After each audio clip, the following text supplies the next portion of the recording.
Chapter 8, the live read.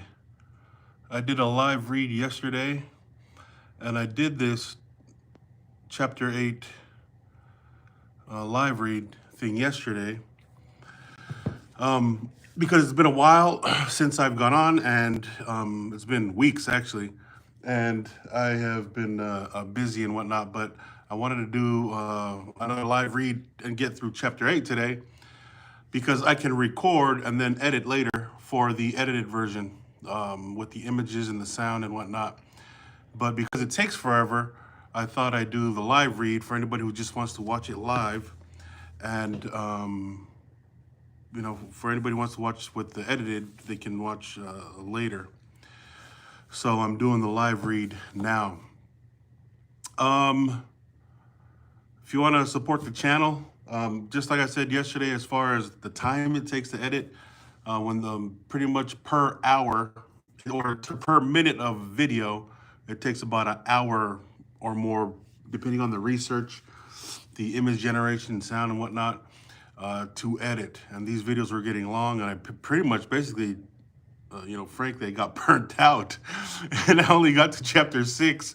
So I did the live read yesterday, 7, and now I'm doing another live read, chapter 8 today.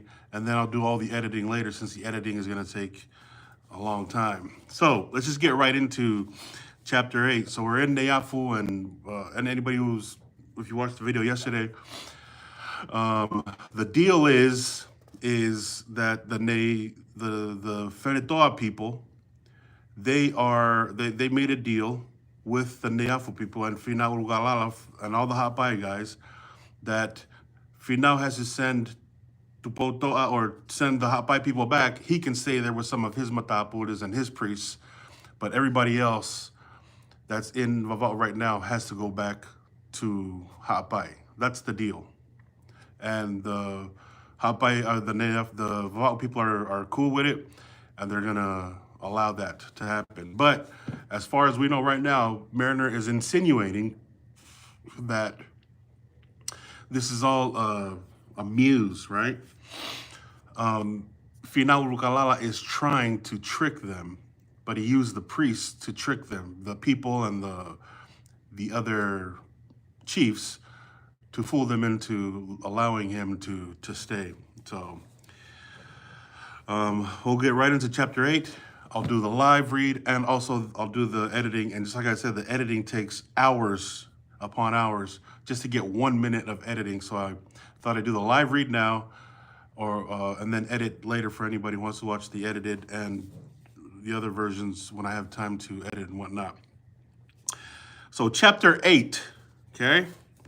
Here we go. Shortly after the arrival of the prince with the Tupoto'a and Mariner, so this is Moingangongo going back to Hapai with Mariner. Mariner said, I want to go back to Hapai with Moingangongo because I like him better. I like his temperament. I like the way he is. He's a young guy, right? Mariner likes Moingangongo more, or being around Moingangongo more than he likes being around Finau Ulukalala, because of the description that we gave yesterday as far as Finau Ulukalala is just too treacherous, right? Mariner's like, I liked Tuponiwa. He was a good, peaceful guy, good Vava'u chief, and I like Finau Ulukalala's auntie, Toi Umu, because she seems like she wants peace. It's this guy Finau that I don't like. So Mariner's like, I'm gonna go back to Hapai with Moingangongo and Tupoto'a, because Finau Ulukalala told Tupoto'a, all right, you go and become the tributary chief in Hapai for me. So Mariner goes back to Foa with Moingangongo and Tupoto'a. So they came from Va'u, the Tonga chief, Firimoeatu, who it will be recollected was a relation of Finau. And I know some Firimoeatus in Salt Lake. I wonder if they're the same Firimoeatus. It's obviously a long time ago, but typically the names travel pretty far down. Like the Tupo family is still in the palace. And if it wasn't, if Finau played his cards right with the cannons and kept on going on the conquest throughout Tonga, I think the Finau family would have ended up in the palace. But thank the Lord, right? The Tupoto'a has a son. I think the Tupoto'a's son, or Tupoto'a, ends up either being or having Tupo George that adopted the whole England thing when the British came around in 20 years after all this is going on. So Fidi Moatu shows up over there. Will be recollected was a relation to Finau and had joined his cause at Pangaimotu, leaving the island of Tonga for that purpose by permission of his superior, the chief of Hihifo. So Fidi Moatu is from Hihifo. His chief allowed him to go to Pangaimotu and join his cousin Finau when they went to do battle and conquest and whatnot. Fidi Moatu was now on his return to the island of Tonga with a commission from Finau to treat with the chief of Hihifo respecting a particular bird of the species called kalai, trained for sport. This latter chief, you're talking about Fidi Moatu. So he sends Fidi Moatu to Hihifo, says, go grab this bird, the bird that they use for hunting, for sport. Although belonging to the island of Tonga, Fidi Moatu was never professedly Finau's enemy, otherwise then as Finau had been associated with the late Tupo Niwa, whom the chief of Hihifo mortally hated. So, chief of Hihifo allowed Finau Moatu to go join Finau Ulukalala, even though the chief of Hihifo didn't like Tupo Niwa. That's basically the relationship that being described here. And the footnote to that says, with the cause of this enmity, Mr. Mariner is not well acquainted. So Mariner doesn't know why the chief of Hihifo hated Tupo Niwa, even though Mariner liked Tupo Niwa because he seemed like a good, strong, peaceful chief.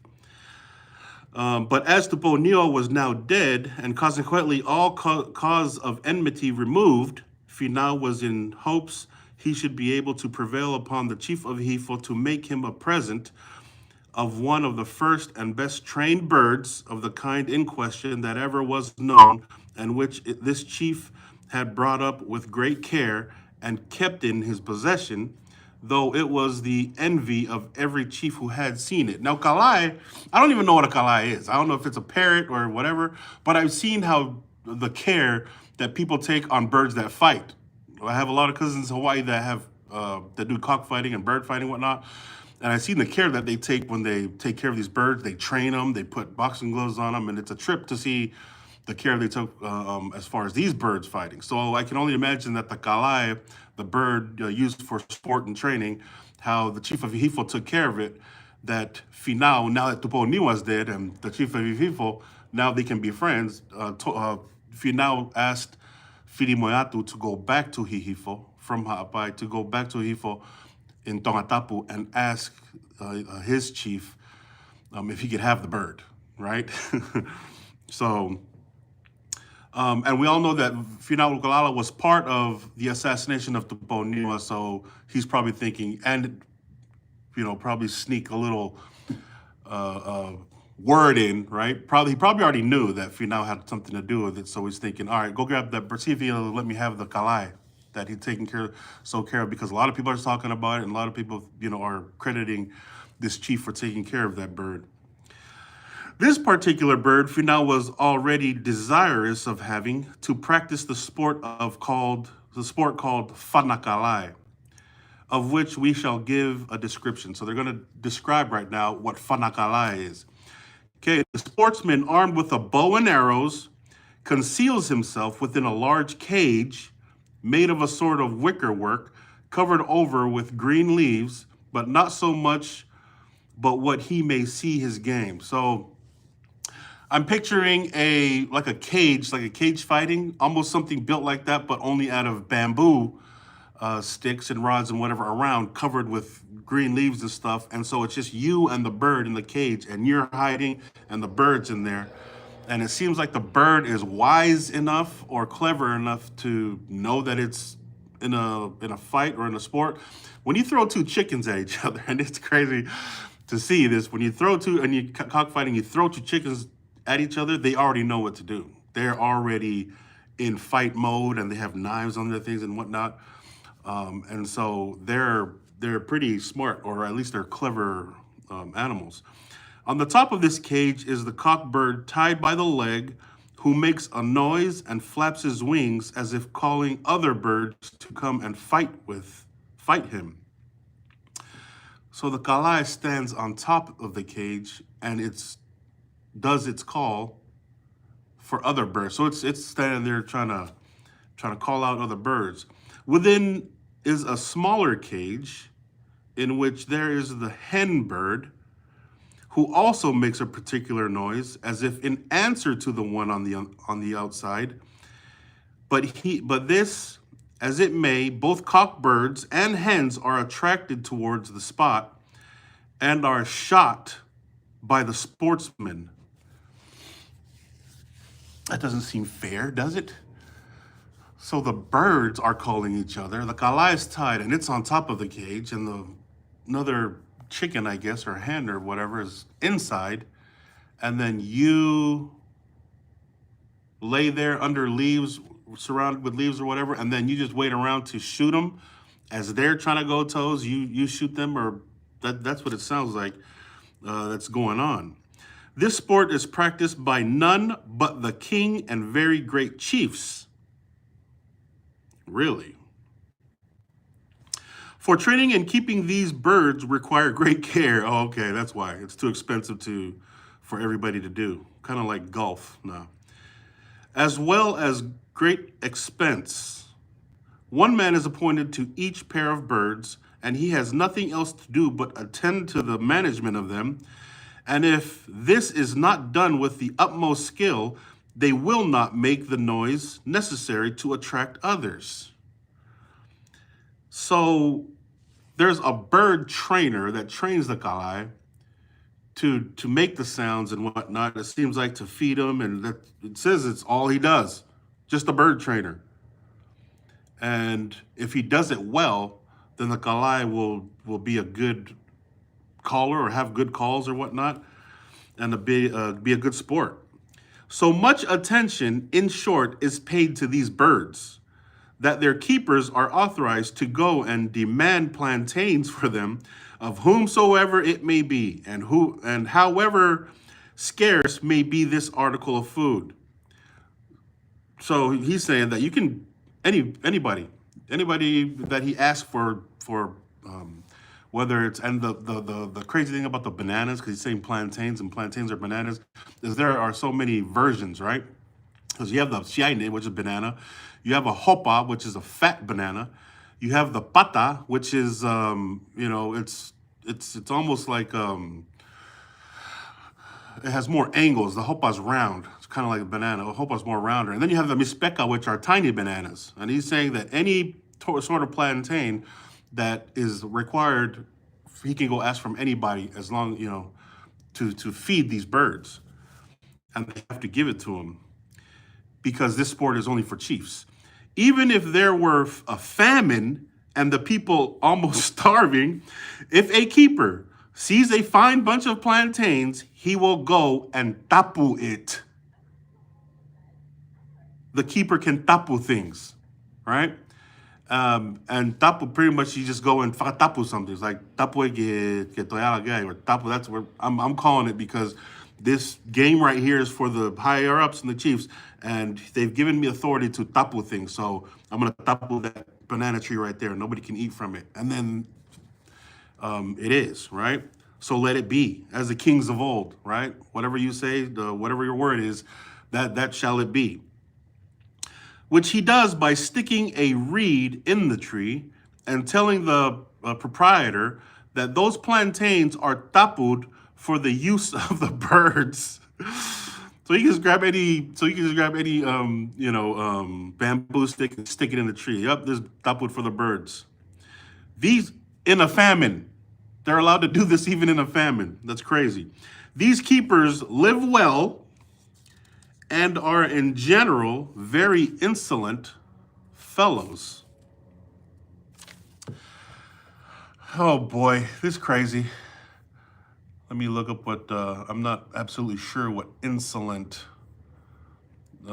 means.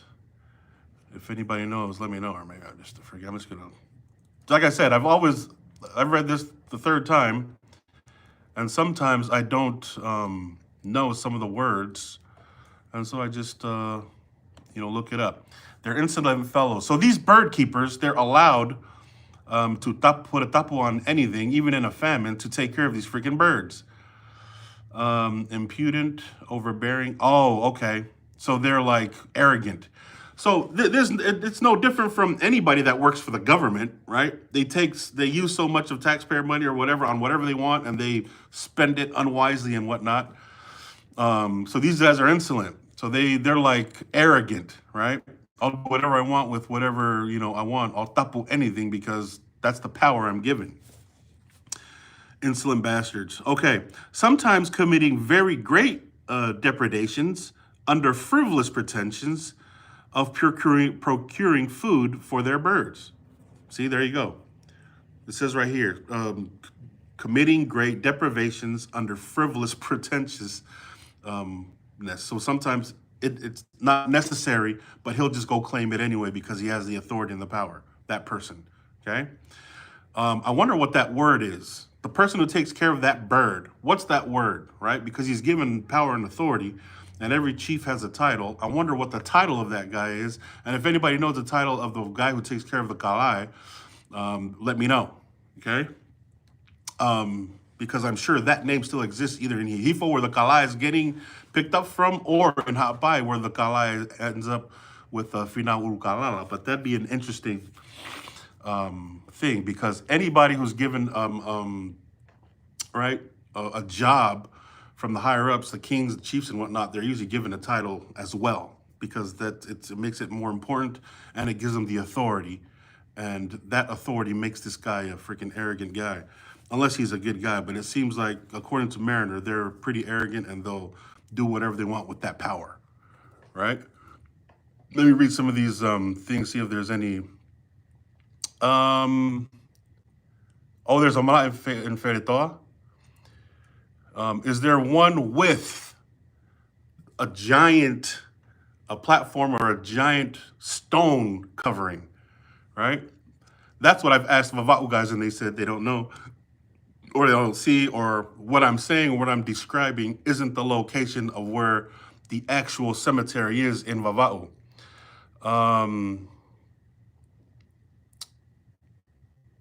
Oh, okay. Okay, there's apparently one that takes care of the family that takes care of.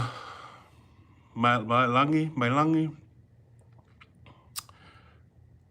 Okay. Okay. Throughout the story, do you want to describe yet to a exact location go at me go hinga go tano at Heulupe. Oh, that's another name? Heulupe? Okay, cool. Yeah, and we'll talk more about where that Mala'a is and this game, and now we know about this guy, Tauhi Kalai guy. Okay, so we're talking about how arrogant that guy is, but with authority. The sufferer, or the person that he goes and asks food from or puts tapu on his food, sometimes make a complaint to the king or whatever chief the keeper belongs to.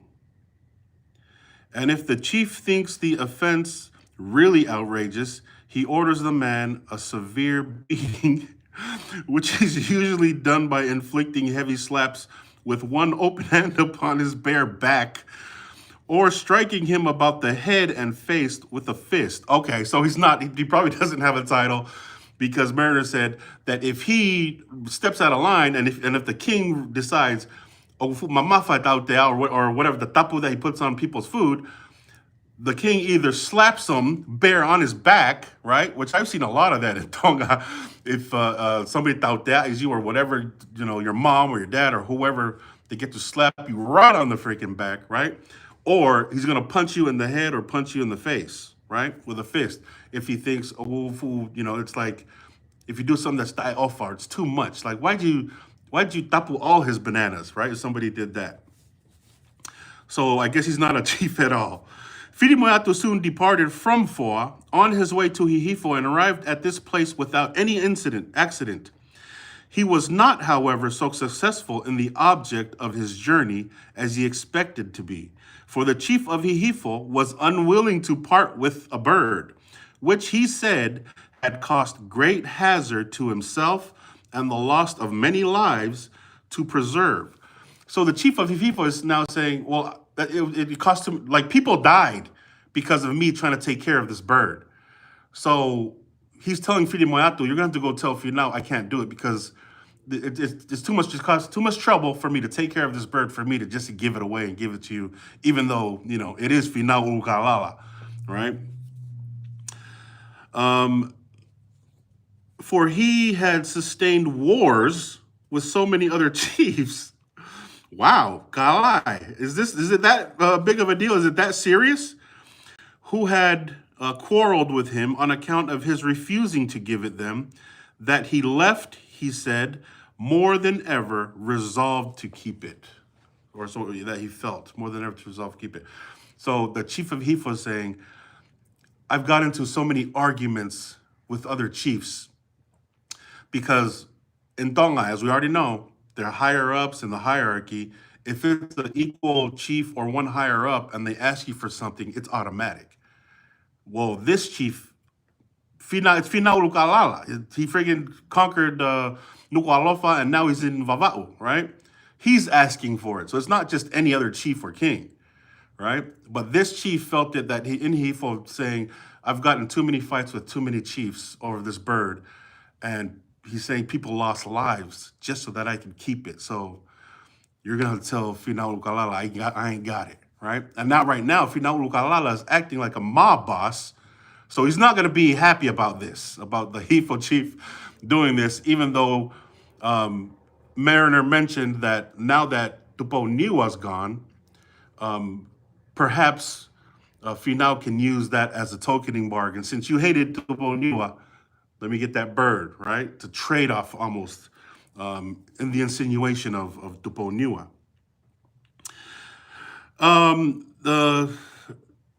However, as Finau had so strong a desire for an excellent and well-trained bird of that kind, he would make him a present of a pair, which, although not quite so good as the one in question, would be found exceedingly valuable. So basically, Finau is saying, all right, let me get a couple of my birds and take it with you, and then I'll trade it with him, right? Since he doesn't want to give it up, for free or whatever, I have a couple good ones. But Mariner's saying, they're cool, though his two are cool, but they're not like the one in Hifo, for sure. Before parting, however, he qualified his refusal of the rare bird by saying that if he ever did give it away, it must be after very mature deliberation, for it was certainly the best bird that had ever been trained. Oh my gosh, these chiefs. I'm gonna look up what a kalai is because I have read through this before and do know, that the word, and my dad actually, told me, yeah, it's called fanakalai. He actually knew about it, but I don't know what it was. And I think he was saying it looks like a parrot or a giant parakeet or, something of that nature, but one that was good at sport. So this chief had to have, and I can imagine that, or at least have a feel, right? When I was a kid, when we were kids, because in Tonga, there's seasons. There's Mapu season, right? Ta'uripate, there's Tekevaka, and there's different seasons for different things in Tonga. And you always have one good thing of something. Like when I was lipate, which is basically shells from the ocean. You collect a bunch of them, and there's different sizes, different colors, and the biggest one is the best one because you put a stack on it. It's almost like throwing quarters, and then you throw these shells. So you and another guy, I'll bet you 5 shells. We put 5 shells together. There's 10 shells there, and we go like 20 feet away, and we both have a toa pate, right? It's the big, beautiful, colorful one. And that's the one we use to get closest to the pile. And whoever gets closest wins it, right? They have the same thing in marbles. In marbles, there's some that are just a little bit, there's small marbles, regular size, and there's just a little bit bigger. And then there's the big old ones. And your toa, or the one that you use to shoot, is just a little bit bigger than the rest, right? That's precious, right? The pate thing, that's precious. So I can imagine, from a kid's point of view, that if I took care, and I took care of my marbles or or whatever it is, the season it was, I took very good care of it. I can imagine that if he took that much care of that damn bird, that's his toa, right? That's his main one. That, and plus people have died because of it. I can imagine that. No, I'm not gonna freaking give you my toa. That's what I'm imagining the Hihifo chief is feeling and thinking at this point, right? Um, well-trained bird. He was heartily glad to hear of the death of Tuponiua. Okay, so he's happy. He said he's heartily glad. Heartily glad means absolutely right. Feeling good about it, happy, right, about Tuponiua's death, which probably to Mariner was messed up, and declared that no personal enmity existed on his part towards Finau. So he said, I'm glad Tuponiua's dead, right? But I have nothing against Finau. But I'm not parting with this bird. On the contrary, he felt so great an attachment for him that he would most willingly return with Filimoeatu to Vava'u to pay a visit to Finau, but that his matapules would not allow him. Look, I appreciate the Poniua's dead, and I am willing to go myself, leave Matapu and sail to Vava'u with you, Filimoeatu, and talk to him myself and tell myself and meet with him and whatnot. But my matapules told me I can't, or I shouldn't, or whatever it is, right? The matapules obviously know what's going on. They already have the character. So it goes around, the stories go around just like anything goes around as far as gossip and rumors and stories, because the guys in Hihifo know, the matapules in Hihifo are telling the chief in Hihifo, don't go. It's Finau Ulukalala, for crying out loud, right? Filimoeatu, having remained a day and a night with this chief, returned with the 2 birds to Finau. Oh, okay, so this is the chief of Hihifo, not Finau. The chief of Hihifo said, I'll put 2 birds together, 2 good birds that are almost an equal, and give it to you to take to Finau. But I'm not giving you my prize toa, right? My prize position. So when we were talking about the 2 birds earlier, this is what he's talking about. The chief of Hifo's saying, I won't give you that one, but I'll put 2 together that are pretty much the same, that are just as good, and I'll give you that, and you can take that to Finau. So that's what he was telling them. 2 birds to Finau, and gave him an account of his interview. Finau received the present, but was by no means pleased with the refusal of the bird, on which he had so much set his heart. You know what's crazy to me is that Finau even knows about the bird, right? So we were talking about earlier about traffic and movement of ships and canoes and boats and stuff back and forth from all the islands, like as if you're driving from one place to another. Like I'm in northern Missouri, as if I just drove into town. It's an hour and a half to the airport, and that happens every week, right? Or when I was in Salt Lake, I drove to Provo South or up north to Salt Lake or even to Logan, like traveling like in traffic had to be prevalent, or so much so that the news of the bird, Finau has it, right? And people are talking about it. Just like the matapules in Hihifo know, well, you're not going to go visit Finau Ulukalala. Can't do that, right? So news comes back and forth. And we've seen in chapter 6 how the Neafu guys and the Fetoa guys kept on going back and forth to relations and leaving each other's fort during the war, right? So it's not like everybody was sitting still in their villages or respective areas. It seems like because news gets around fast enough, and this is during the war of Hapai and Vava'u, that even the Matapules know. So to me, it was like, how did Finau even know how precious a bird this chief had in Hihifo, unless there was a lot of travel back and forth, right? And we know that Filimoeatu is from Hihifo. So just the point of as far as how often the travel was. So Finau's not happy. He's got 2 birds, but he doesn't have the toa, right? He doesn't have the main one. The following morning, however, he went out to try his success with these two, and which so far exceeded his expectations that he wanted more than ever to have the excellent bird, and he immediately set about to obtain it by rich presents. So Filimoeatu takes these two birds from Hihifo to Finau and Vava'u. Finau plays the game, Whanaka'alai, and he's very impressed. He loves these two birds. They're great sports birds. And that made him even want the Hifo chief's toa even more. So now he wants to put together a bunch of treasure and wealth and whatever to buy it from the chief of Hihifo. He wants to purchase it. He got ready seahorses' teeth. Seahorse teeth? Does he mean seahorse teeth? I don't think I've ever seen a seahorse in Tonga. I don't know if anybody in Tonga catches seahorses or whatever, but does anybody know what a seahorse even look? I mean, I know what seahorses look like. I haven't seen one in real life. I only know what it looks like from animation, cartoons. I don't even know what a real one looks like. But apparently they have teeth. A seahorse has teeth.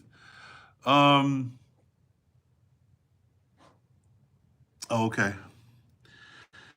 He got ready seahorse's teeth, beads, axes, a looking glass, several iron bolts, and a grinding stone, all of which he had procured from European ships. So this is what a wealth looks like. This is what a treasure looks like to a Tongan back in the early 1800s, right here. Seahorse teeth, axe, beads, looking glass, several iron bolts, the heck, which is right, that's Home Depot right there, and a grinding stone. So he's basically offering him stuff you can get at the hardware store here today. But that was treasure back then, right? He also ordered to be prepared several bales of vava'ungatu. Ooh, vava'ungatu. You know the funny thing with naming things like Talo Futuna, right? Talo Tonga, right? They named things because it was specific to them, right? He's saying that he's about to give him some vava'ungatu, right? And we already know that the kava is good, but he's saying, I'm about to hook him up with some vava'ungatu too, right? Find ha'amoa mats. He said ha'amoa mats, right? We do have, because we call them gears, right? Gear Samoa, Gear Tonga, or the falas. So to them, it's almost as saying, you know, I'll get you some Idaho potatoes, right? Some Wisconsin cheese, right? Where does ham come from here in the United States? Anyway, these are specific to places. When we say oranges from Arizona, right? Or Florida, right?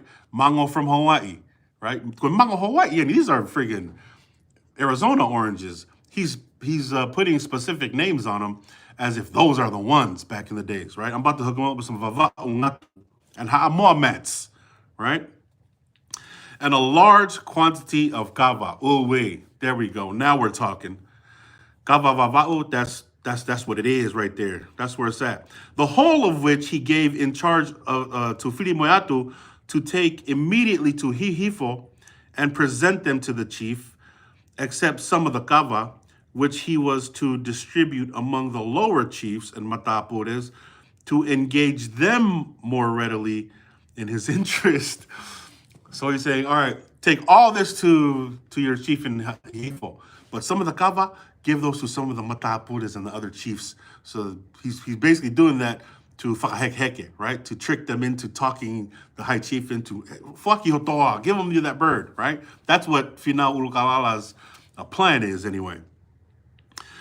Finau himself accompanied Filimoeatu as far as Ha'ano, one of the Ha'apai Islands. That's the most northern part of Ha'apai Island, and took many of his principal chiefs along with him with a view of lessening the consumption of food at Vava'u. Oh, okay. So now that everybody in Vava'u is okay and Whiritoa is cool, Finau pretty much took a whole bunch of people back to Hapai uh, with the claim that so that they can stop going through their resources, right? Because remember they destroyed the plantations and stole some of the pigs and whatnot. So just so that we don't eat all their food in Vava'u, let's take everybody back to Hapai. Foa and Ha'ano. On this expedition, there were 5 canoes, all of which arrived safe at Ha'ano. And from this island, Filimoeatu proceeded in one canoe with 30 men to Hihifo, where having so arrived safe, he distributed his presents. I'm imagining a canoe that will fit 30 guys, because he's saying that he took one canoe with 30 guys.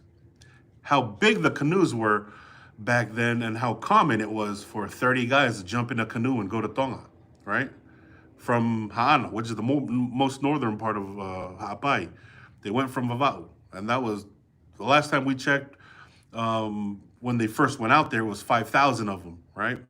So that must have been a fleet of freaking canoes and giant canoes. So he describes giant canoes, small canoes, medium, and whatnot. But now he's taking one canoe, just one, with 30 guys over to Tonga Tapu to Hihifo to go grab that kalaya. The chief of Hihifo, on this second urgent application from Finau, after some consideration, answered that as he could not use the bird himself, his time being so much taken up in constant warfare with his neighbors, and as it could not be consistent with the character of a chief to retain from another that which he could not use himself, he would at once resign the bird to Finau, notwithstanding the high value he placed on it and the immense care and trouble it had cost him. This is what that sounds like. Oh, shit. Algo moia. Moia when you go mau busy I go fimo gina we mo tau mo kolokehe. So he's basically making an excuse. All right, I ain't got time for this anyway. This bird, I'm in Hihifo. He's at war with different people in his neighborhood. Imagine having somebody like Mariner in Hihifo with this chief, whoever he is, telling his story. Because remember, this is all before Christianity, before England, before anybody showed up, before writing and reading and all of that. Imagine having somebody in Hihifo to tell that story, right? And then his story would be Finau came from Vava'u, where Finau Ulukalala, but we're at war with these guys, and so this chief is like, all right, I ain't got time anyway. Take the bird with you. I'm at war with my neighbor, so he's making it. He made it an exception and took the gifts, and he also said it's not good for a chief like me to neglect something from a caliber of chief or higher up chief like Finau if he keeps asking for something. So he's using humility and he's using excuses and finally letting the bird go, right? This famous bird was accordingly consigned to the charge of Filimoeatu, who returned with all convenient speed to tell the king the success of his journey. Finau was still at the Ha'apai Islands when he received his long-wished-for present, but he made no use of it till about 3 weeks afterwards, when he had returned to Vava'u. So 3 weeks, that's all it takes. That's pretty quick as far as time is concerned. Of course, I've never sailed from Ha'ano to Vava'u, but 3 weeks was enough time for Filimoeatu to go to Hihifo and then go back to Vava'u. Finau's in Ha'ano, and then 3 weeks later, he ends up going to Vava'u. Back to his birds, to the main toa bird, right? In the meantime, Makapapa and Lolohea Pipiki and 3 others, all chiefs and warriors, secretly left Vava'u, sailed for Tonga to join Ta'akai, chief of the fortress of Pea, who formerly burnt down Finau's fortress of Nuku'alofa in so treacherous a manner. Okay. All right. Whose family is this? Bakapapa, Lolohea Pipiki, and 3 others left Vava'u, which is, I mean, understandable, right? If you're really not down with how Finau is, which a lot of them detected it, they went to go to Tupea, back to Tongatapu, to Ta'akai, right? Remember, Ta'akai is the one that burnt down Nuku'alofa after they met. Finau Ulukalala met with Ta'akai and his army, and Ta'akai told Finau, "You're the king now. You're the king of all of Tonga." Mostly because of his weapons, whatnot. But when Finau and them went to Pagaimotu, they could see that Nuku'alofa was on fire, and they knew that Ta'akai lit Nuku'alofa on fire after Finau Ulukalala and his men rebuilt Nuku'alofa when they took it over. So these guys went back. Okay, Makapapa and Lolo Hapipiki. They took this step, being apprehensive that the king might hereafter wreak his vengeance on them for fighting against him. So they kind of know Finau's personality. They got scared. They were like, nah, we don't trust him. We don't trust Finau. He's probably going to kill us. Let's get out of here. Understandable. The sequel will show how far their apprehensions were well grounded. Oh, Mariner's basically saying they were right. Something's about to happen to the other chiefs. While Finau was yet at the Ha'apai Islands, Mr. Mariner accompanied the prince to the island of Tofua to procure ironwood, which is found there in great abundance. Remember, ironwood is what they made clubs out of. The prince first obtained leave from Tuitonga, the divine chief. So Tuitonga allowed Moengangon to go, for this island is his property. Tofua, okay, so Tofua belonged to Tuitonga.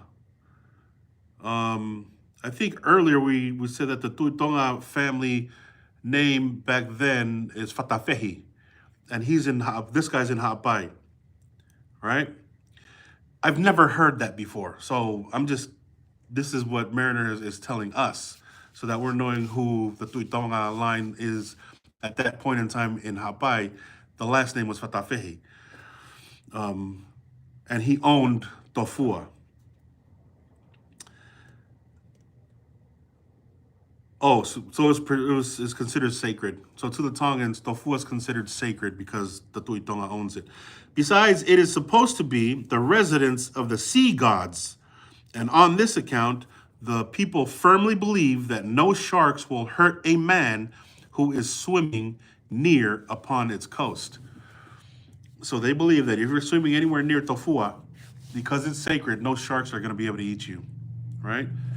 On the island of Tofua, there is a small volcano situated near the northern extremity, from which smoke almost constantly issues, and pumice stones are very frequently thrown. Okay, somebody tell me this. Is there an active volcano in Vava'u or in Tofua, or does anybody know where Tofua is? And is there an active volcano over there? Right? Because if it's not active right now, it sure was then, because he's saying that smoke frequently came and rocks and stones came out of that volcano all the time. An eruption of flames takes place sometimes twice or thrice a week, so 2 or 3 times a week, and at other times scarcely once in 2 months, and generally last 1, 2, or 3 days. Wow. Active volcano in Tonga while Mariner was there. The way to the top is extremely difficult, but Mr. Mariner, taking one of the natives of the island for a guide, resolved to ascend it. So I guess it's a lot of cliffs.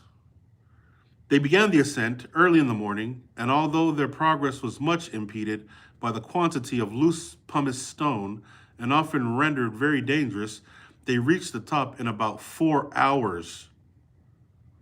Has anybody been to Tofua? Has anybody tried to climb it? Is there an active volcano there? If it wasn't there, it is now, and would it take 4 hours to climb it? Or is there another way around at this point in time, right? There was at this time no eruption of flame, which had ceased a few hours before after having lasted 3 days. Smoke there was, however, in abundance, but which did not much annoy them, as they were on the windward side. Windward side, you usually hear that word, that term in Hawaii. There's a windward side in Tofua. I guess it's just an island thing, huh? On the windward side. Which is the windward side? East, right? Sundry explosions were also heard from within, like the noise of water being thrown upon burning pitch. So this volcano was active. If they can hear the lava hitting the water or the water hitting the lava. The crater was about 30 feet diameter. While they were here, Mr. Mariner took care not to let his companion approach too near, lest he might have some sinister intent. Oh. So basically, Mariner was walking around with this guy on Tofua, but didn't get too close to the edge of the volcano, just in case this guy's going to try to push me in. So he thought.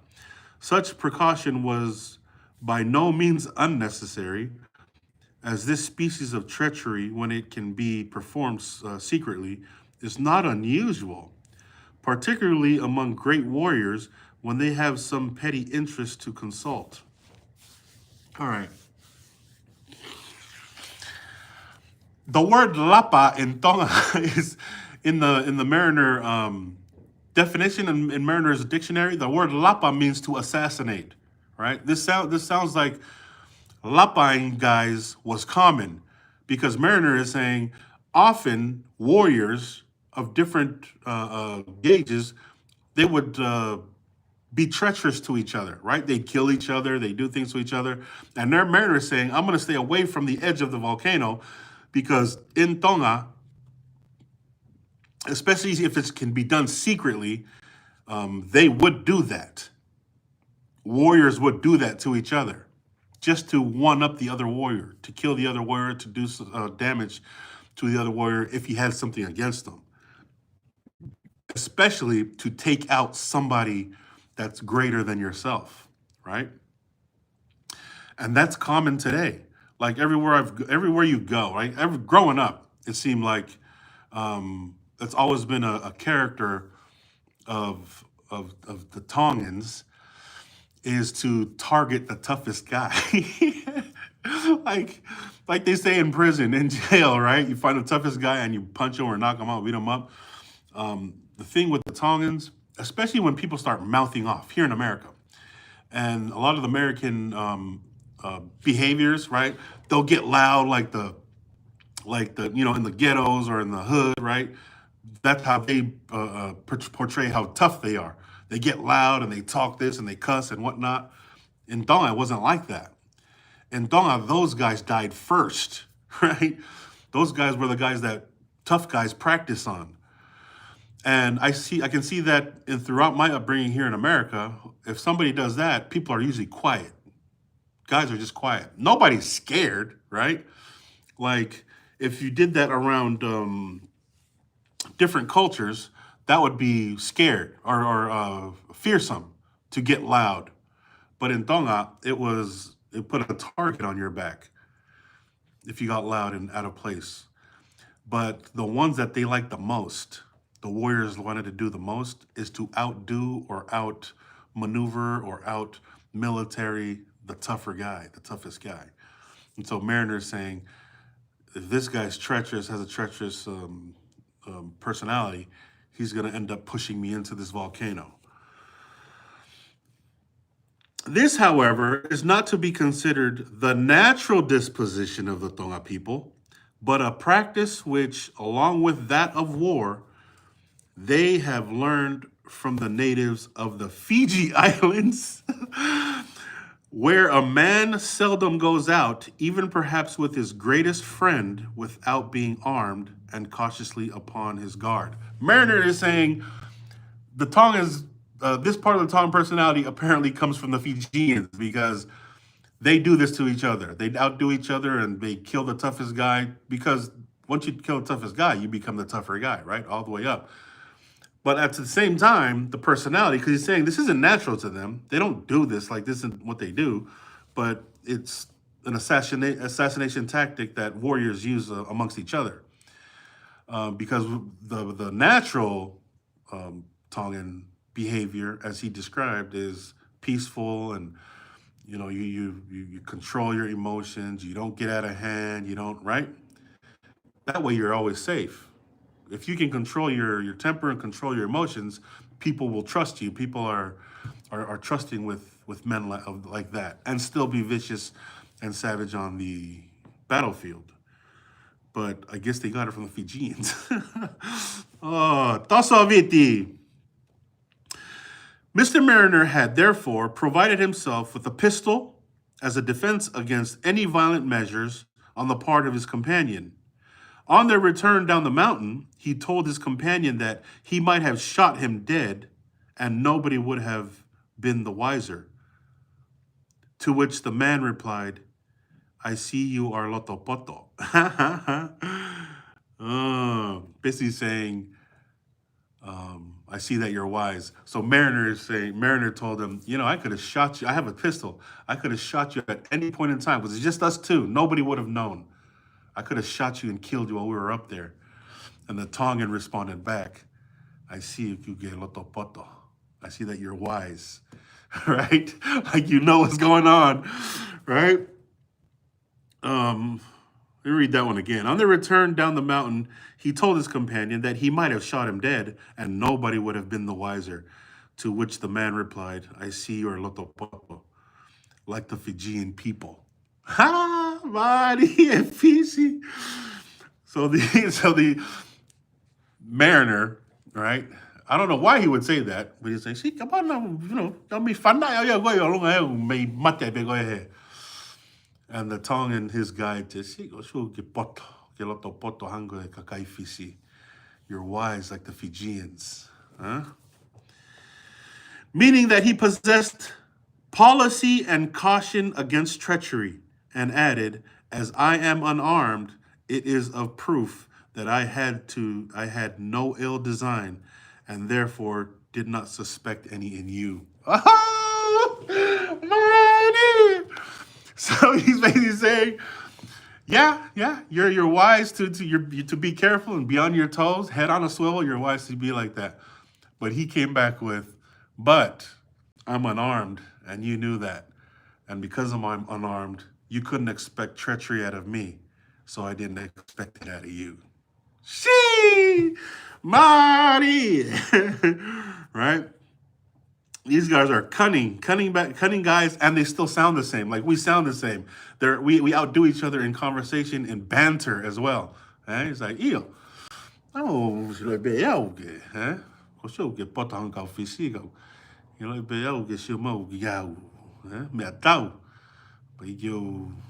I expect te ulapa koe, so you expect we are going to get lapa. Oh snap! These guys are mixing all the time, so this is the conversation that happens, Mari.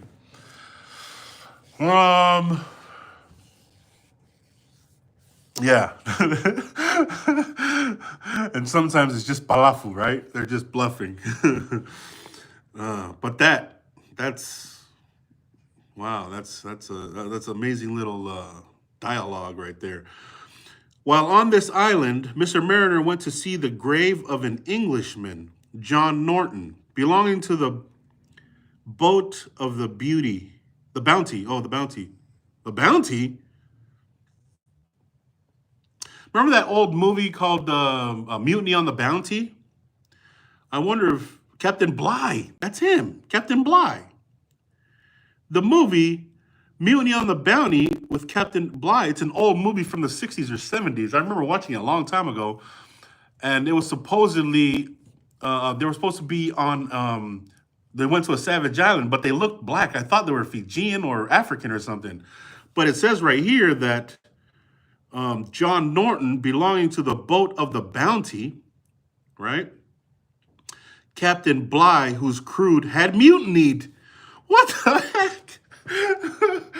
Oh, snap. That story, that freaking movie, or the story, or the name of the movie is in this freaking book. So the boat was called the Bounty. Captain Bligh was the captain, and the crew mutinied. And the movie is called Mutiny on the Bounty. That is ironic. That is crazy. And it's here in Tofua. Apparently is where it happened. And this guy, John Norton, was on the Bounty. All right, here we go. Let's go. He was led to visit this spot from a motive of curiosity, excited by the account of the natives had given him of the death of this man, and which account was to the following purport. Part of Captain Bligh's crew had been on shore to procure water and had all returned into the boat except one man, who was making the best of his way after his companions with an axe in his hand. Some of the natives, perceiving the axe, resolved to possess themselves of it, particularly one of them who was a carpenter. So the Bounty got to Tofua.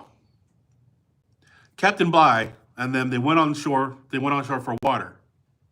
They're going back, and it says that one of them had an axe.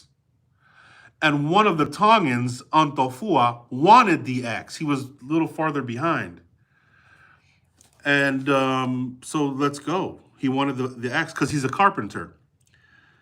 They accordingly pursued him, and this carpenter, throwing a stone at him, knocked him down, and coming up, beat him on the head with stones till he was dead. All right. There we go. So this is the account in Mariner's Journey, and obviously he read the story or heard the story of the mutiny on the Bounty, and it's Tongans. Now I'm gonna go back and watch that movie. It's Tongans, right? That movie is about Tongans in Tofua. And they chased the guy with the axe down because the guy who wanted it was the carpenter, and so this is the Tongans telling Mariner, yeah, there was one guy walking behind everybody, and he had an axe, and one of our guys. So this guy knows him. This guy obviously knows him. Said, "Is a carpenter. That guy that had an axe. Yeah, the carpenter wanted the axe, and so we chased him down and threw a stone and hit him in the head, and then beat him on the head with stones until he died, just so that they can have the axe to give to the carpenter." Oh, crazy! This is crazy. What happened next? They then stripped the body and dragged it up the country towards the Malay, where they left it exposed 2 or 3 days, and afterwards buried it near the spot. They said very little about a general attack, merely stating that some of the natives threw stones at Captain Bligh's boat, and Mr. Mariner at the time, not having read the narrative. So I guess there was a book, Mutiny on the Bounty. See the narrative, Mutiny on the Bounty, and of Captain Bligh's very interesting voyage in Constable's Miscellany, Volume 5. See, that's the research that I gotta do when I'm reading through this, because now it refers me to so many books from the 1700s, right? That connects all these stories. So he hadn't read the book. He hadn't read Mariner at the time, not having read the narrative or the book Mutiny on the Bounty, did not inquire into much particulars as otherwise would have done. Now, we got to remember, Mariner's only 15, 16 at this point, so he hadn't read the book Mutiny on the Bounty yet. And we're talking 1805, 1804, 1805, 1806, which means this happened in the 1700s, the Mutiny on the Bounty, because the book came out, he would have read it or had time to read it if he probably went home or went back to school or whatever. But he actually shows up to Tofua where it happened, and he didn't even know. That's why he didn't even ask any more questions. If he knew the book existed and read the book, he would have asked more questions about it, right? But he just told the story, and John Martin, who was writing this, is like, oh, you talk, yeah, Mutant on the Bounty, whatever I'm telling you about the book. But the most striking part of the story is that the whole track of ground through which the body was dragged had ever since been destitute of grass, as well as the spot on which it lay, for 2 or 3 days. So now they're saying when they drug the body up to the spot, no grass grows there. I'm wondering if no grass grows there because that's the path that they walk. That's the path where they drug the body. It could be the path that they walk, and then nothing grows there anyway, unless it's becoming a superstition where because they murdered a guy and they drug the body, and no grass grows there, or for whatever reason. I guess it's to anybody's imagination.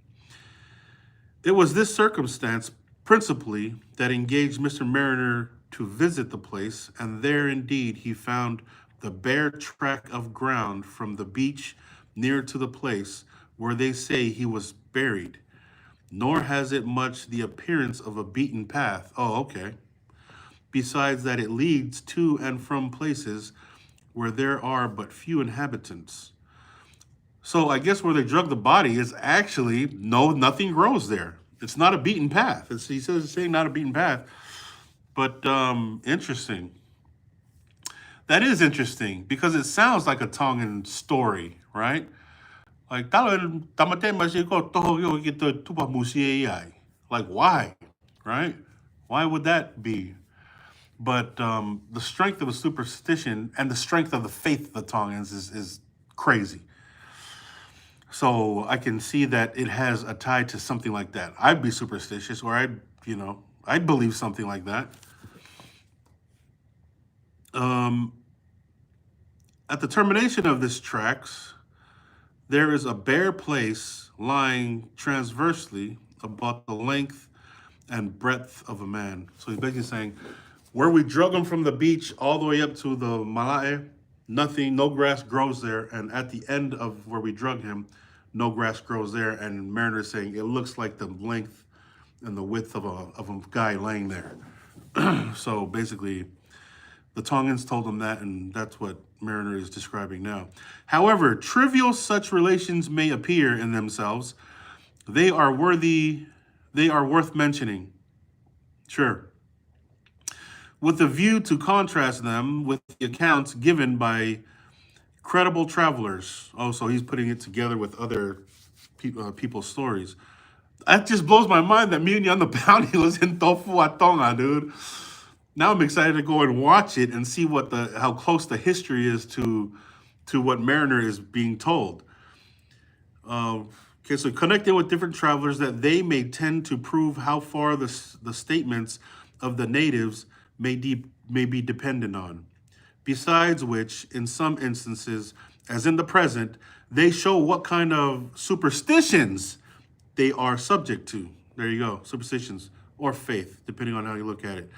As to the bear track, although it may not now have much the appearance of a beaten path, owing to the grass having grown irregularly on either side, there is every probability that some years back it was such, though now little trod. So basically, he's saying, and it could have been a beaten path a long time ago, but they don't walk that path anymore. But what he's saying is it could have been a beaten path long before them too. That it's there, and they just happen to drag it on that old beaten path. So, which is, it could be. And those who are willing to keep up the spirit of the wonderful have attributed it to this supernatural cause. That sounds Tongan too, right?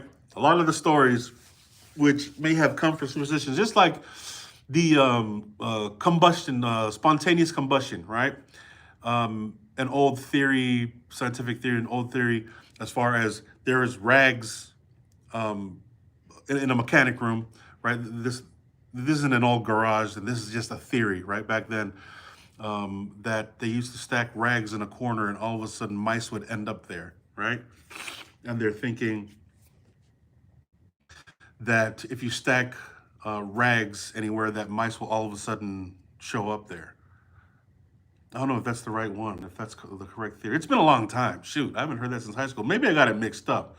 The hell am I talking about? But how superstitions begin, anyway, is what my point is.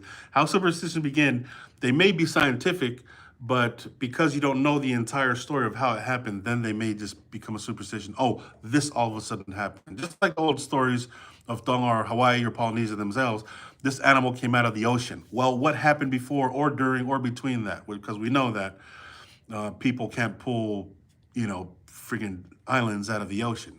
But, you know, something may have happened to connect that story to something great, or it just may just be a superstition. Superstitions in all countries are much of the same kind. We have similar ones of our own. So they're saying everybody has superstitions. Sure.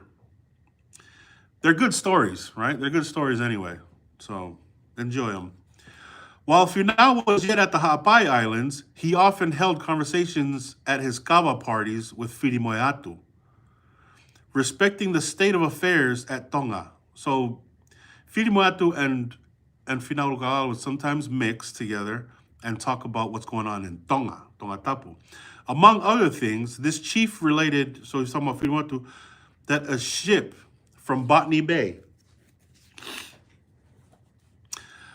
had touched there about a week before he arrived, on board of which there was a Tonga chief, Palu Matamo'unga, and his wife, Fatafehi, both of whom had left Tonga before the death of Tuku'aho, and had resided some years at the Fiji Islands, from which place they afterwards went along with one Seli, as they pronounce it, or probably Selby.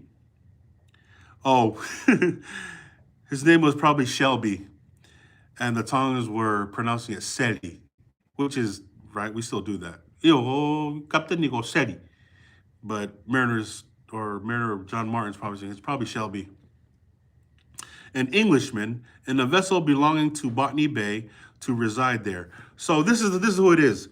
Palu Matamo'unga and his wife Fatafehi. So Palu Matamo'unga and his wife Fatafehi, right?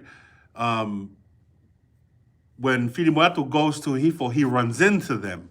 Palu Matamo'unga and his wife Fatafehi. They were in Fiji for a few years, but they had just got back from Botany Bay in England. They were there for the past year, okay? And he's about to tell the story to the chiefs over there. At this latter place, he and his wife remained there about 2 years. Oh, so they're there 2 years. And now, on their return to Tonga, finding the island in such an unsettled state, they chose rather, notwithstanding the earnest entreaties of their friends, to go back again to Botany Bay. So they're there a couple years. They came back. Tonga was at war, so they went back. The account they gave of the English customs at this place and the treatment they at first met with, it may be worthwhile to relate. So he's going to talk about how they treated them in England. The first thing that he and his wife had to do when they arrived at the governor's house, where they went to reside, was to sweep out a large courtyard and clean down a great pair of stairs. In vain they endeavored to explain that in their own country they were chiefs, and being accustomed to be waited on, were quite unused to such employments. So they're in the governor's house, right? What's his name again? Palu Matamo'unga and Fatafehi are in the governor's house, and they're told, all right, this is the mansion, the governor's mansion. I want you to sweep and clean this. And he's saying that, oh no, we don't do that. We're from Tonga. We don't do that. We're chiefs, right? And we don't do that kind of work, is what he's telling them. Their expostulations were taken no notice of, and work they must. So basically, we don't care. You two gotta work. At first, their life was so uncomfortable that they wished to die. Wow. No one seemed to protect them. All the houses were shut against them. If they saw anybody eating, they were not invited to partake. Nothing was to be got without money, of which they could not comprehend the value, nor how this same money was to be obtained in any quantity. Right? What they're saying is nobody would invite us to eat. We couldn't get anything without money, and we didn't understand how money worked or how you got it, whatnot, right? Now, this is a conversation between Finau and Filimoeatu in Vava'u, Faikavaing. Filimoeatu is telling him, this is what the chief in Hifo told me. This Palu Matamounga and Fatafehi, his wife, this is what they told him. So this is what I'm saying about as far as stories moving from Hihifo into Vava'u, because Filimoeatu brought the story from Hihifo.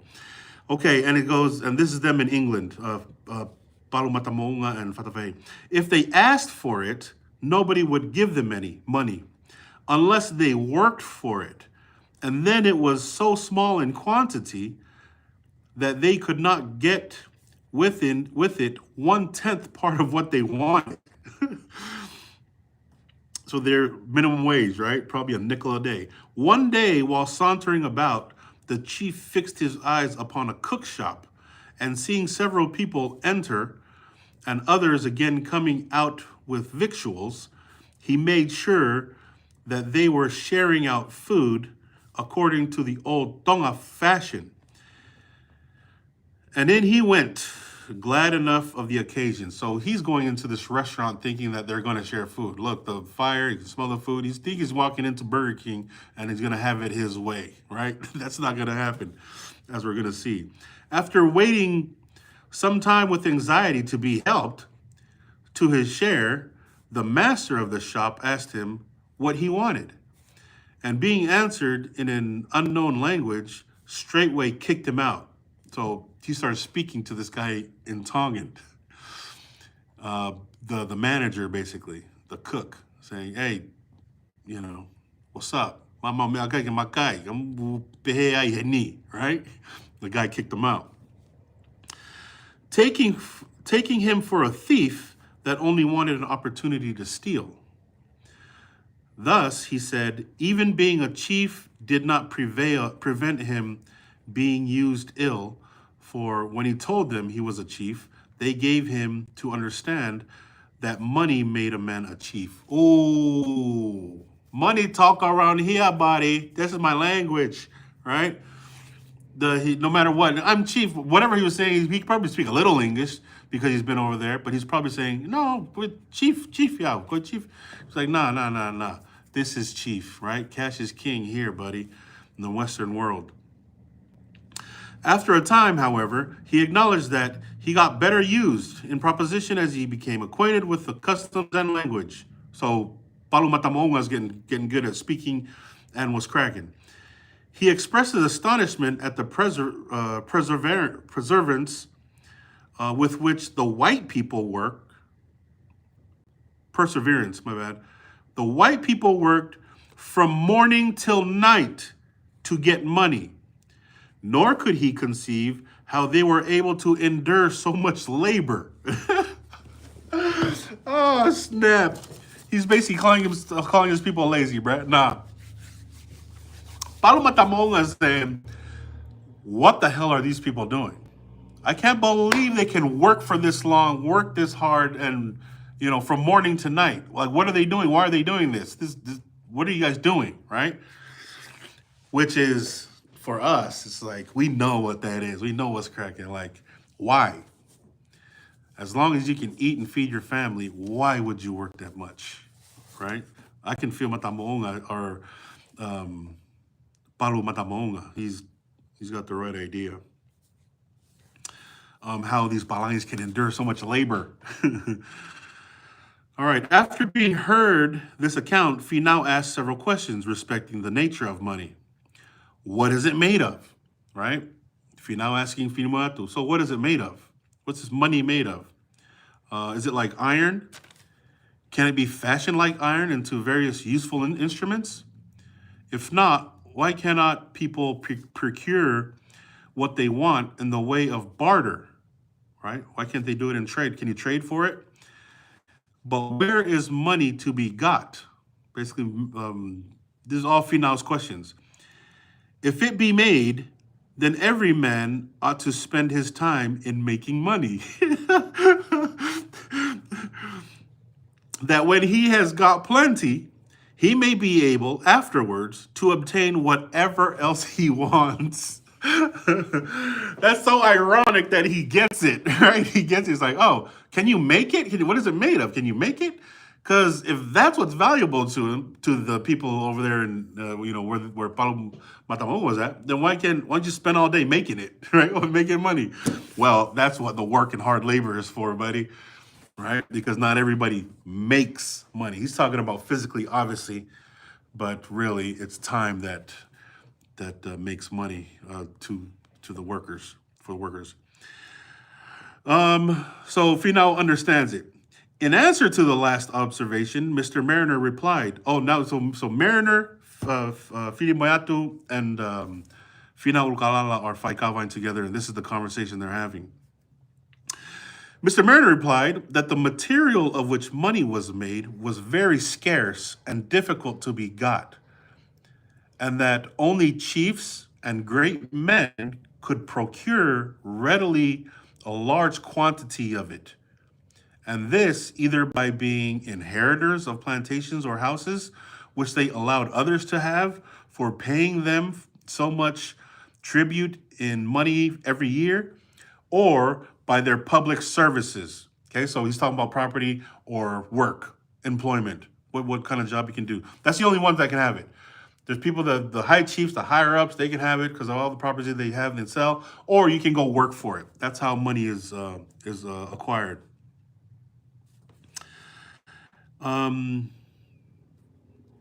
Money, oh, and then they get money. So real estate is what the higher ups have, or by their public services, or by paying small sums of money for things when they were in plenty, and afterwards letting others have them for larger sums when they were scarce. That's basically the stock market right there. Basically, you buy something at a cheap price, right? Well, everybody has it. It's cheap. You buy a lot of it. This is the description he's giving. And then once people start running out of it, then, right, supply and demand goes down. Supply goes down, the demand goes up, the money goes up, and then after that, they sell it for a lot more, right?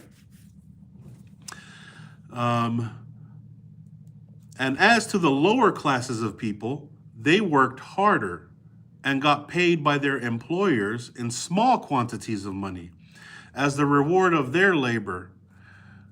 That the king was the only person that was allowed to make coin or money, and that he put his mark upon all he made, that it might be known to be true, that no person could readily procure the material of which it was made without paying money for it. And if contrary to the tapu of the king, he turned this material into money. Basically saying copper, silver, gold is mined by whoever the king tells to mine, makes money because it's a rare metal, puts his mark on it, right? Now Tonga has all the king's face on it, as far as I remember. It's been a while since I have Tonga money, but that's what he's basically describing as far as it being made. And then the lower classes, they have to work. They got to work a lot. They got to work a lot harder, and they only get a little bit of it. Sound familiar, everybody? Mr. Mariner was then going on to show the convenience of money as a medium of exchange when Fili Moyatu interrupted him, saying to Finau, "I understand how it works. I understand how it is. Money is less cumbersome than goods, and it is very convenient for a man to exchange away his goods for money, which at any other time he can exchange again for the same or any other goods that he may want." So, come on, Fili Moyatu, why you tripping? Mariner's trying to talk to Finau in this Faikava and say, hey, look, so this is how convenient money is. And he starts describing to him. And I guess Filimoatu feels some type of way. He's like, I know how it works. Yeah, you just collect a lot, you have a lot, and then you can buy whatever you want. You don't have to collect all the things. You can just buy it with the money that you're talking about, right? Filimoatu's feeling some type of way. He can exchange for the same or anything you want. And then he says, Finau says, whereas the goods themselves may perhaps spoil by keeping, particularly if provisions. But the money, he supposed, would not spoil. And although it was of no true value itself, yet being scarce and difficult to be got without giving something useful and really valuable for it, it was imagined to be of value. And if everybody considered it so, and would readily give their goods for it, he did not see but what it was of a sort of real value to all who possessed it, as long as their neighbors chose to take it in the same way. Yes, yes. So Filimuato does understand. He does get it. He's saying, so as long as everybody agrees that copper, silver, and, right, because shilling, sidini, right, gold is of a certain value, and we don't have to collect food or collect anything, as long as we can have all these or work for it or whatever it is, we don't have to stack up stuff and let it spoil, whether it's food, you can buy it when it's fresh and whatnot. You don't have to, you can't make it obviously, but as long as we all agree that this is all of the same value. Yeah, Filimuato understands it too. Seems like he's getting it. Mr. Mariner found he could not give a better explanation. He, therefore, told Filimuato that his notion of the nature of money was a just one. He's telling Filimuato, yes, you're right, that's how it works. After a pause of some length, Finau replied that the explanation did not satisfy him. Finau was not satisfied. He still thought it a foolish thing, that people should place a value on money when they either could not or would not apply it to any useful physical purpose, right? Which is true. Like, you can't apply it to anything. He's talking about what he can use it for physically, right? Well, what do you mean? He's still not getting it. If, said he, it were made of iron and could be converted into knives, axes, and chisels, there would be some sense in placing a value on it. But as it is, I see none. Finau doesn't see any value in it because he can't make it a tool or a weapon of any kind. If a man, he added, has more yams than he wants, let him exchange some of them away for pork and ngatu.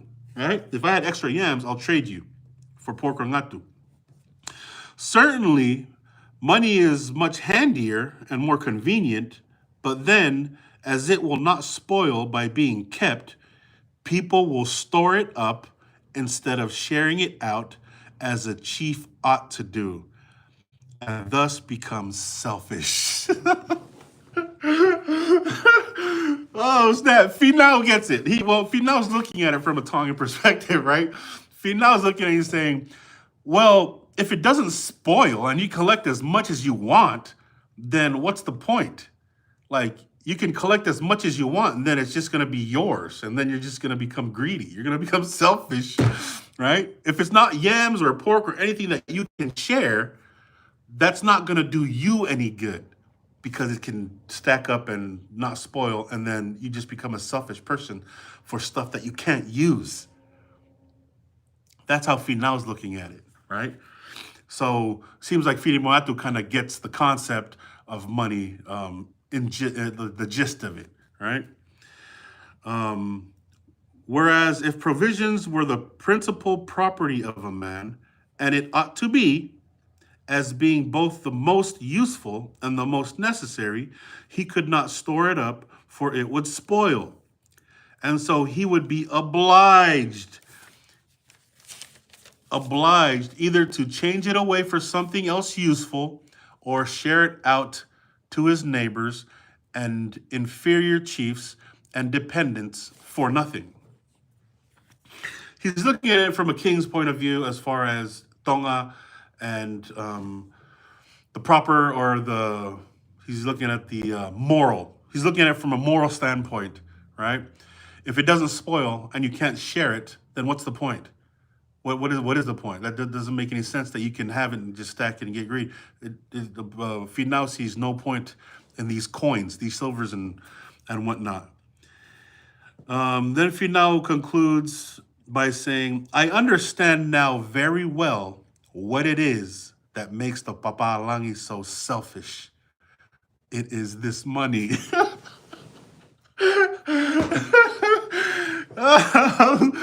Oh, snap. So the whole time Mariner was there in Tonga, Finau was trying to figure out what makes these people so selfish, right? Because when Mariner got there, the missionaries were there. There was other Palangis there, and the whole time Finau was trying to figure out why are these people so selfish? Why are they so greedy? What is it about these people that make them this way?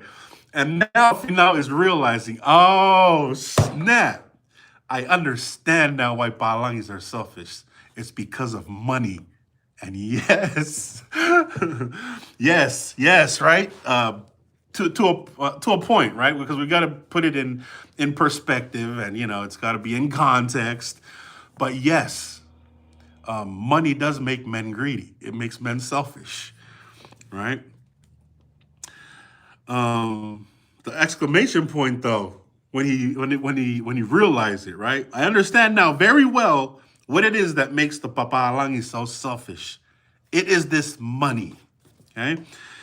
When Mr. Mariner informed Finau that dollars were money, he was greatly surprised, having always taken them for paanga, right? This is what it is.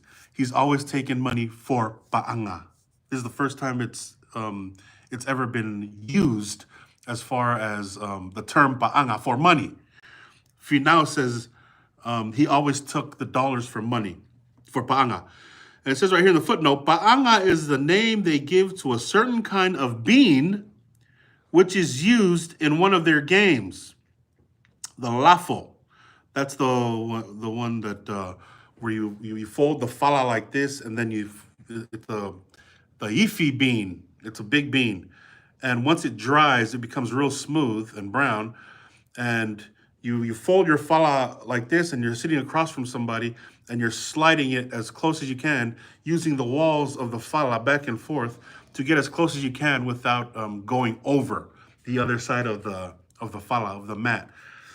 That's what a paanga is, right? What the game lafo is, but that's what it's made of, is the dried ifi bean. They suppose dollars to be used among us for a similar purpose.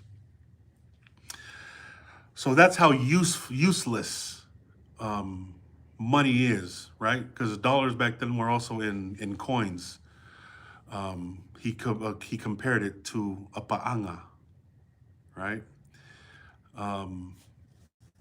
That's all he thought it was, okay? Which is the first mention of the word paanga. And things of little value. So he's talking about these things that you're describing, these coins, and these, all they remind me of is paanga. They're useless. They're right. They're not used for anything but playing and dance and whatnot. All right, this is a dance later on. It's of little value. And he was exceedingly sorry he had not secured all the dollars out of the Port-au-Prince before he had ordered her to be burnt. There you go. That's where it comes from. If he knew the value of those coins, those dollars, right, and those whatever it was, he would have unloaded it all off of the Port-au-Prince if he knew. You see right there, right here. He would have unloaded it from the Port-au-Prince from being burnt. I had always thought, Finau said, that your ship belonged to some poor fellow, perhaps to King George's cook, right? Because the cooks are the lowest. So I thought it belonged to King George's cook. For Captain Cook's ship, which belonged to the king, had plenty of beans, axes, and looking glasses on board, while yours had nothing but iron hoops, oil, skins, and 12,000 ba'anga, as I thought. But if every one of these was money, your ship must have belonged to a very great chief indeed. Yeah. And who knows what 12,000, coins were worth back then, for it to be worth now. And, obviously, we've heard many stories of somebody already went and got it from the Port-au-Prince. There was money or gold or whatever. And I don't know if those stories still exist, but I heard that in the early 90s. So now Finau thinks, oh, because you guys had all that, I think that your guys' ship was the most valuable because it had the most of that stuff, the money. Finau and his chiefs, having now remained at the Hapai Island nearly 6 weeks, resolved to return to Vava'u, and the following day set sail, the prince and Mr. Mariner accompanying them. As soon as they arrived at Vava'u, the king gave orders to all the dogs in the island, except the few that belonged to chiefs, should be killed because they destroyed the game, particularly the kalai, after which he promised himself great sport with his favorite bird. So Finau, his guys, I imagine Firimoyatu, unless he left Firimoyatu in charge of something, Moingangongo, Mariner, go back to Vava'u, and Finau immediately says, kill all the dogs in Vava'u, because the dogs have killed the birds, sport ones, the ones that he was using to play with. As the breed of dogs was scarce at the islands, there were not more than 50 or 60 killed on the occasion. Okay. They killed 50 or 60 dogs that day. And on these, several of the chiefs made a hearty repast. So I guess they made food out of it. The animal is killed by blows on the head and cooked in the same manner as a hog. So they tunu these dogs. Finau was particularly fond of dog's flesh, but he ordered it to be called pork. All right, so Finau loved dog flesh, but he made sure, he told everybody to call it pork, right? He wanted everybody to identify the dog as pork meat for some reason. He may have been disgusted at the fact that it was dog. I don't know. Let's see if he says anything about it. But I mean, he loved it. Finau was, okay. Call it pork because women and many men had a degree of abhorrence at this sort of diet. Oh, not everybody liked eating dog, right? So now he's saying that, all right, just call it pork because a lot of people don't like the fact that it's dog, actually. That's funny, man. Because I'm the chief and a lot of people don't like eating dog, call it pork because I said. Because I know that a lot of you guys don't like eating dog, so we're just gonna call it pork so everybody eats. The parts of a dog in most esteem are the neck and hinder parts. So the back, basically the hind. Mr. Mariner has frequently partaken of it and found it very good. Oh, Mariner loves dog, nice. The fat is considered excellent. At the Sandwich Islands in Hawaii, the practice was almost universal in Mariner's time, so that more dog flesh was eaten than pork. The hogs being preserved to be used as a trading commodity with Europeans and American vessels. Interesting. So even up into Hawaii, Mariner said, yeah, they ate dog for the most part because they used the hogs to trade. But they're eating dogs. Like the hell. Who knew, huh? At these last mentioned islands, most of the male dogs are operated upon and afterwards fattened for the express purpose, and Mr. Mariner thinks their flesh is nearly as good and tender as that of a suckling pig. Sucking pig. the difference between a regular pig and a suckling pig or a sucking pig. Oh, remember the younger ones are more delicious, right? So Mariner is saying that to eat dog is more delicious than a young pig. And Finau loves that meat, loves the dog meat, the flesh. Finau, having ordered all things to be got ready, went out early in the morning after his arrival to try the excellence of his bird. All right, so he got the dogs, kill all the dogs.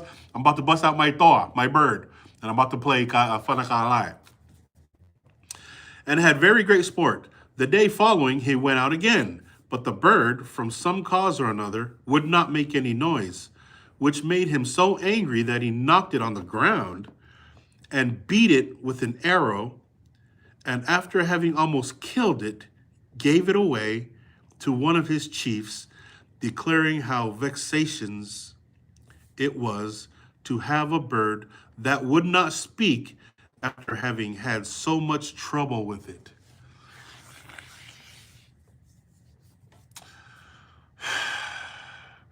What a cruel guy. This guy had no idea. All right, he had an idea, but did he have an idea how badly the Hifo chief loved this bird? Like, what a cruel thing to do, right? This chief in Hifo didn't even give it away the first time Filimuatu asked for it. He had to send them with money and all kinds of stuff for the chief to finally be like, all right. Even though Finau knew the people died for it, a lot of people went hungry because of this bird. He spent a lot of time and money on this bird for him, to treat it like this. For Finau to treat it like this, beat it with an arrow. Like, seems very unappreciative. At the same time, it may be in a personality of just an arrogant leader, right? We already know how treacherous he is, and maybe that's just the personality that's obviously natural and it was okay, right? Because even people today go as long as Ulukalala is happy, we're all happy. But really, it's like, no, that's messed up.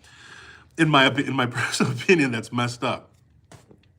Just because of all the trouble that this bird had gone through and people gone through to protect and train this bird. He, not satisfied with it, beats it, and then gives it away to one of his chiefs. Remind me of the movie, The Man in the Iron Mask, how the King Henry VIII, sent the guy to the front line so that he dies so that he can have his fiance for himself.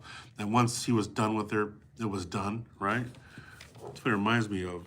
Very, very bad form. Bad form! Okay, where are we at? Oh, freaking Finau, man. I don't know if I'm ever gonna like this guy. Okay. Well, I love him as a leader, he was articulate, he was very eloquent. Mariner's description of him as a leader, as a person who knows how to get to people's hearts. So a great politician, basically. I appreciate him for that. I appreciate him for all of this. Shoot, wouldn't be a story without him, right?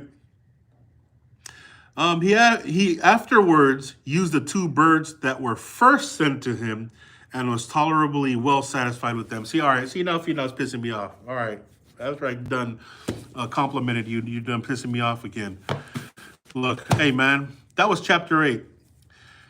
Finau goes to his other two birds that was originally given, and he starts playing with those two birds. What's going to happen to those two birds if he's unsatisfied with them? You got somebody's toa, right? You got somebody's main bird. And then that bird didn't satisfy you, and you beat it with an arrow and gave it away, and then you're using the birds, and now you're happy with the first two birds you got. Very, very unappreciative. It's doesn't sit well with me how Finau freaking is, man. Anyways, that was chapter 8. Thanks for anybody who's still here. If anybody's here, frick. That was chapter 8. I kind of like the live thing because we get to do this live thing. That way, whoever wants to just sit through the live can sit through it. and I'll do the editing for those who don't want to sit through the live. So, because that's gonna take for a while. If you're watching it here, that's cool. This is gonna take a while, bro. Anyways, more of chapter 8. How amazing is that, huh? We got to see the Mutiny on the Bounty, which happened in Tofua, a movie I watched a long time ago. I had no idea that it was in Tonga. Mutiny on the Bounty, which I'm gonna go watch, knowing that it's Tofua, owned by the Tu'itonga, which was sacred, and then the path that leads up to the volcano, and the banter Mariner and the guide had while they were on there up there in the area. The conversation about money, all of that, right? So that's chapter 8. I think I'll just come do this live thing every day because there's 15 chapters in the first volume, and then there's the second volume. The second volume is all the freaking details of Tonga, all the filthy freaking details of the behaviors and everything in Tonga. So I'm glad to get this out of the way. Anyways, okay, Opaka Modolo, everybody who tuned in, jumped in, comment on the bottom. If you want to help the channel out, I think my Cash App and Venmo's on here somewhere. That'll give me more time because the less time I have to go, because I just friggin' yate out here in northern Missouri, but the less time I have to go out, the more time I can spend over here sharing stories and reading and being here with you guys on the Mutiny on the Bounty. Okuha, tukwe mutiny. Okay. Ofatu, y'all. Any questions here? What we got here? Let me read some of these. Watching from Ewa. Hey, Malo. Malo is Ewa. My grandfather's family's from Ewa. Well, they lived in Ewa. My mom grew up as a child in Ewa. They're from Dagmololo, but they lived in Ewa because they chopped up a lot of their land in Dagmololo and gave it away to a bunch of people, and they lived in Ewa back in the 60s. But I'm gonna have to go ask my mom where that is. Malo, thanks for watching, y'all. Okay. Malo, yup.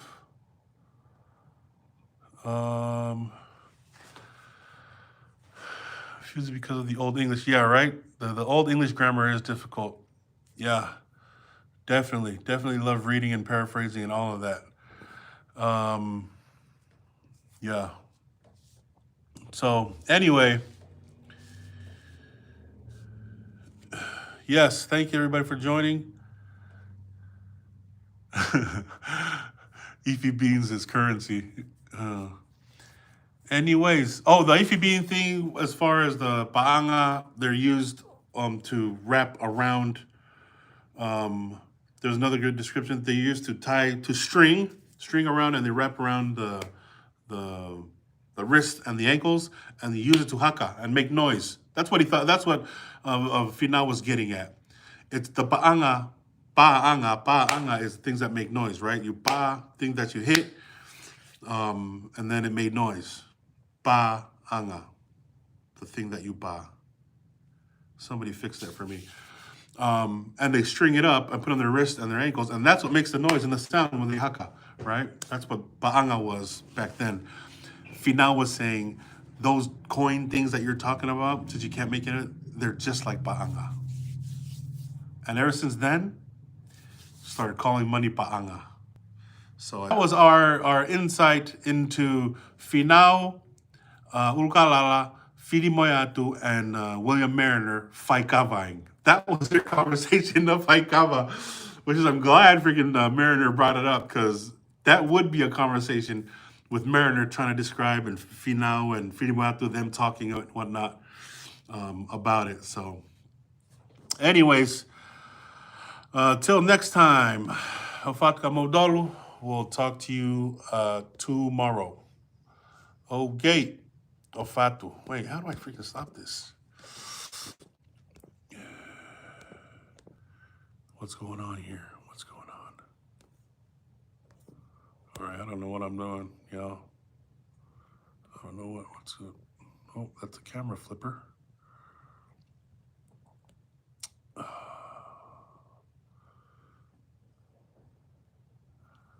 Where do I go, guys? Oh, there it is. Stop stream. Okay.